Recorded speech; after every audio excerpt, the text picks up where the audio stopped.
Hello everybody, Galarian Sangvi here. Welcome to the next episode. In the last episode, we faced the gym leader Nessa and got ourselves the water badge. And also, during our battle, Gleam evolved into a Luxray. Doesn't she look awesome? By the way, I never actually looked at the 9 natures of my Pokemon. What are their natures? Okay, so Violet is quiet.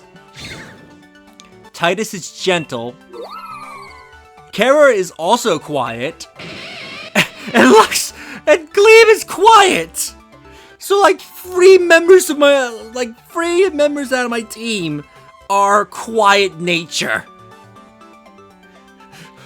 I guess my team does not need to speak many words.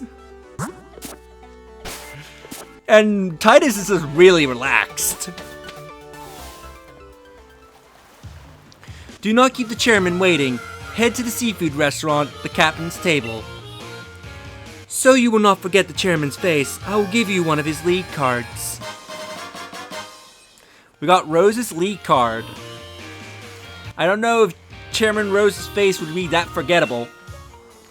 Chairman Rose is a kind man who gets downhearted if he doesn't take care of things he needs to right away. Go to the seafood restaurant as soon as possible, so not to keep the chairman waiting. Seeing that we got Rose's card, let's see what it says. That's a sweet looking card.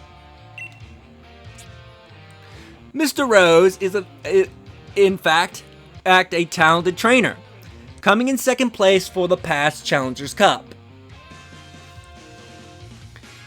So Chairman Rose took place in the gym challenge one time, and apparently he's a really good trainer. As chairman of the Pokemon League and as president of a huge business conglomerate, he is truly a hero to the Galar region, working tirelessly to ensure its prosperity. His thoughts and words don't always match. Many say it's hard to tell what he's actually talking about. In fact, it is said that only his secretary can tell what his true intent is. Note, the above text was submitted by his secretary. Apparently Rose was too busy to put down what his official lead card was going to say. He's like, oh, Olivia, can you do this for me?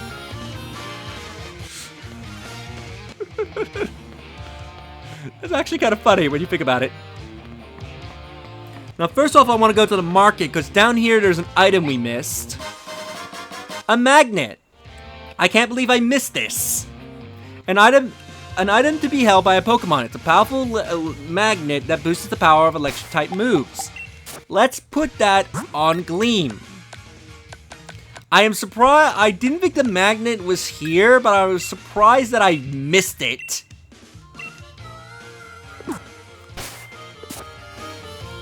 So now she's got a little magnet equipped around her neck.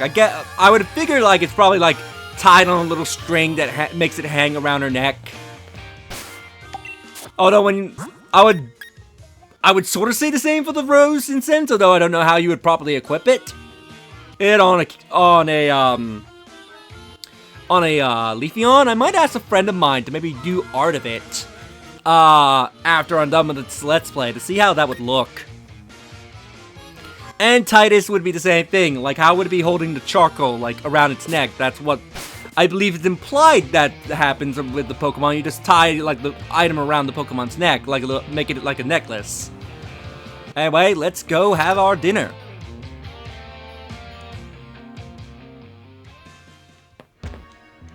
Welcome to the seafood restaurant, the captain's table. Mr. Chef, we can't speak to you now, but we will need to speak to you much, much later. Chairman Rose comes here incognito, but the word always gets out when he's here. Donnie, let's celebrate your recent victory. Oh, you were invited too? You two know each other? That's great. Come now, please be seated.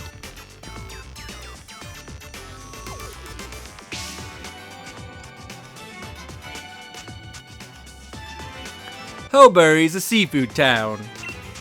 Naturally, if one's gonna eat here, the obvious choice is the local cuisine. Everything on the menu is delicious. By the way, how's Professor Magnolia getting on? I'm quite indebted. Oh, that's Rose talking. I'm quite indebted to her, you know. She was the one who figured out how to unleash the power of the wishing stars and use that power to Dynamax Pokemon. We would have never been able to create Dynamax bands without her. She was saying that there's still so much we don't know about Dynamaxing. It causes her some worry. She even made me take a power spot detector with me when I started traveling. A power spot detector? That device follows me to discover power spots. The locations that emit Galar particles and allow Pokemon to Dynamax. I don't like hearing that Professor Magnolia is so worried. Though, I've just noticed my bag is clipping through the table. If only there was something I could do. Sonia, it may be good for you to visit the vault in Hammerlock. I believe the key to unlocking the secrets of the Dynamax phenomenon lies in the history preserved there. Understood, Mr. Chairman. I will arrange a meeting with Miss Sonia. However, I believe it's time we get going, Chairman. But I hardly had a chance to speak with Donnie. It's regrettable, but I suppose it can't be helped. If something needs to get done, there's no time like the present after all. In any case, I bid you all farewell. Does he think he's doing me a favor? He's right that the vault would be a good place to look for info on the legends, but... You got the water badge, yeah? Defeating Ness is no small feat. Here's a TM as a reward. We get a really good TM, Retaliate. The user gets revenge for a fallen ally. If the ally fainted in the previous turn, this move's power is doubled. If anyone played Omega Ruby and Alpha Sapphire, you know that Norman loved. Is it Norman? Loved using this move. But yeah, Retaliate, really good move if an ally is fainted. And you can use this if you're in single battles too. If your Pokemon fallen, you switch that Pokemon in, it will still count. Nessa's a good friend. Perhaps I should drop in on her. Until next time, Gym Challenger.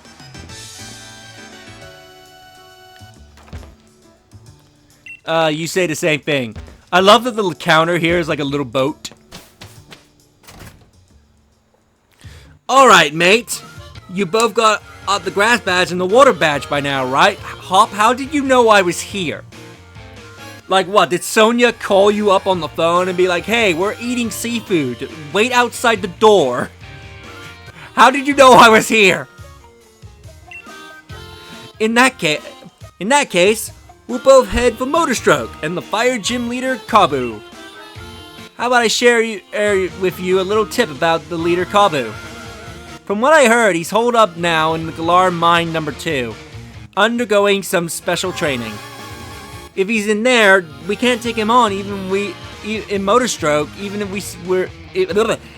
we were to sit right over there, putting the brakes on our gym challenge.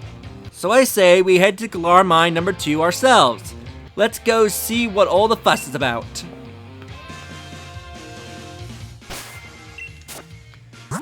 Yep, Violet's in the lead because I know we're going to be encountering new Pokemon and I know there's a trainer battle coming up. Did I talk to this NPC?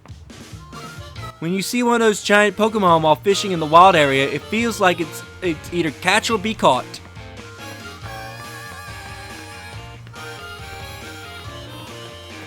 Anyway. Okay, I've talked to you before. Let's go into the mines.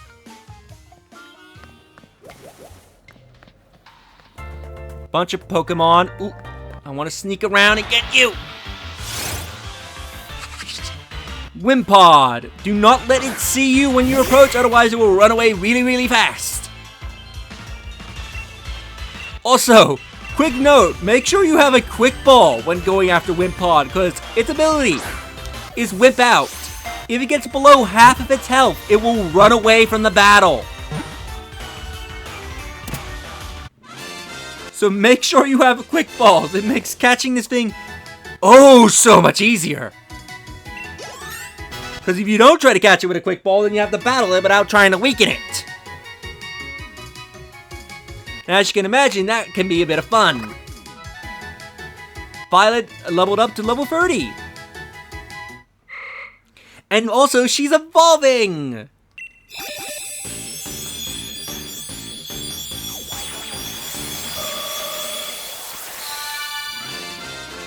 She evolved into Gardevoir.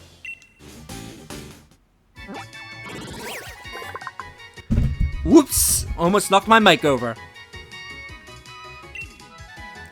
It has the power to predict the future. Its power peaks when it's protecting its trainer.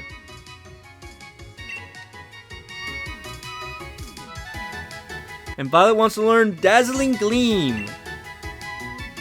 This is a good fairy move to teach it for now. There's a much better fairy move I want to teach it. But I'll save that for the next time we get to a Pokemon Center. Dazzling Gleam. And let's check Wimpod's data as well. It's clean. It's nature's cleaner. It's nature's cleaner. It eats anything and everything, including garbage and rotten things. The ground near its nest is always clean.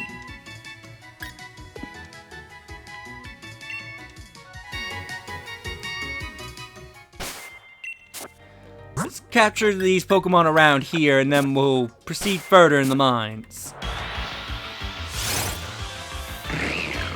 Barnacle, or Binnacle, I think it's actually called, which, as you can guess, is based on a barnacle. Let's quick ball it, because I don't want it to use a water move on Titus. 1, 2, 3.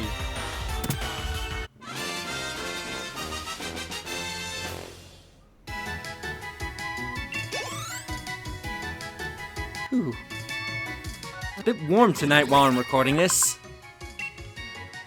After the two Binnacle find a subdubitary size rock, they adhere themselves to it and live together. They cooperate to gather food during high tide.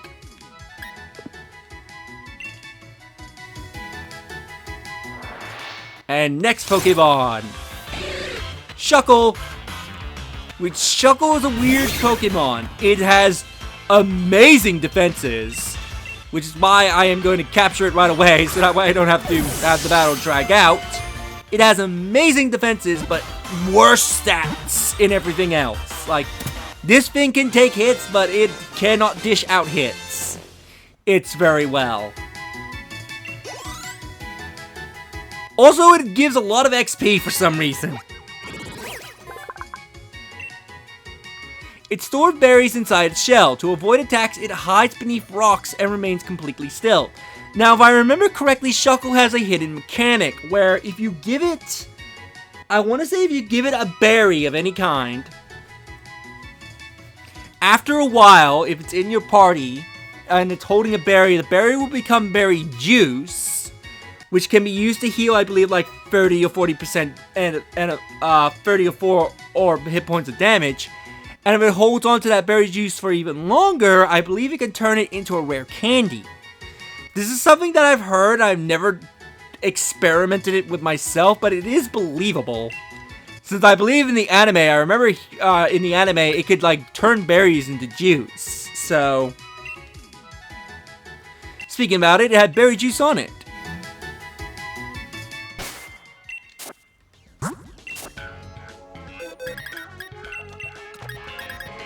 So let's put these two Pokemon in the PC.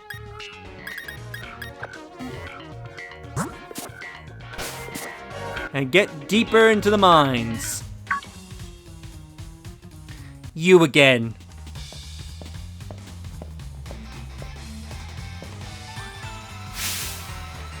I do feel sorry for my Pokemon if I made them take part in a battle against low-level opponents. I'm not in the mood to deal with weaklings right now. Then again, I suppose it's a form of mercy to crush weak opponents early on. If you're under the misguided impression that you are stronger than me, then you surely would be up for a Pokemon battle. Naturally. It's utterly incomparable that I, the challenger chosen by the chairman, will lose. Time to face Bede. As he sends out Solus, or Solstice. I don't know why I called it Solus. It has no soul. Even though I think it's supposed to be based on like an actual like cell.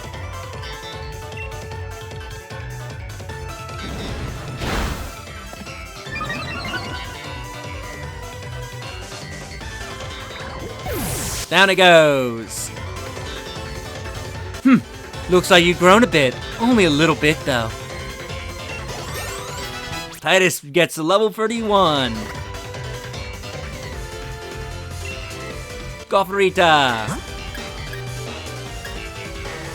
Let's bring our fully evolved Gleam into the battle.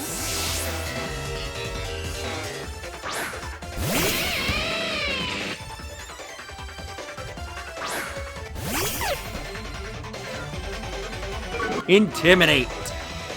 Even though it won't do much, because it has competitive, which raises special attack. I just inadvertently helped him. Uh-oh. Quickly, bite it. Take it down.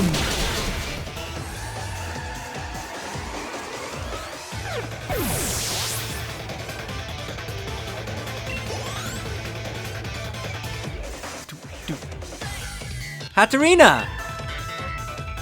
We'll keep Gleam out there. Anticipation. So it knows I have a move that's gonna take it out.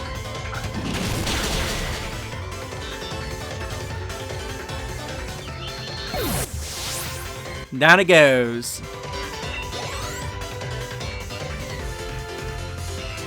And he's gonna send out Ponyta. Excellent. Not everyone can corner my team like this. Here it comes, and it's the Galarian Ponyta, which I absolutely adore. I love the Galarian Ponyta more than regular Ponyta. Let's bring the bite after it brings the confusion. Bite.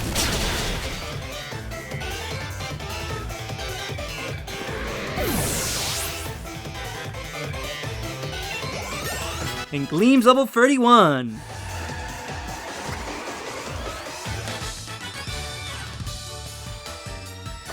You showed at least a little effort, so I decide I should let you win.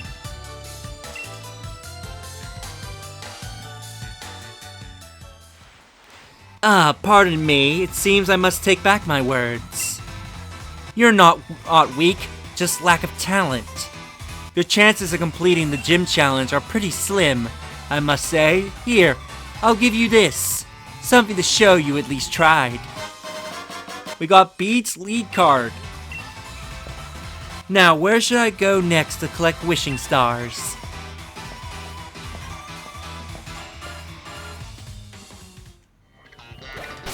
Well, we dealt with Bede. Let's see what his lead card says. Nice looking lead card. I also love his watch. I only just noticed the detail. It's a Microcosmos watch. Bede spent much time living in the orphanage after his family ran into some trouble when he was young. He always had difficulty getting along with others, and the world constantly would constantly get into fights. That is until one day Chairman Rose visited the facility. Rose gave Bede a Pokemon, which changed Bede's life forever. He showed a talent as a trainer and threw himself into Pokemon battles. becoming stronger by the day. He joined the gym challenge with the endorsement from the chairman himself, and Bede plans to prove the chairman's faith was not misplaced. So Bede is an orphan. Well, with that information, I'll see you all in the next episode where we go further into the mine. See you all then.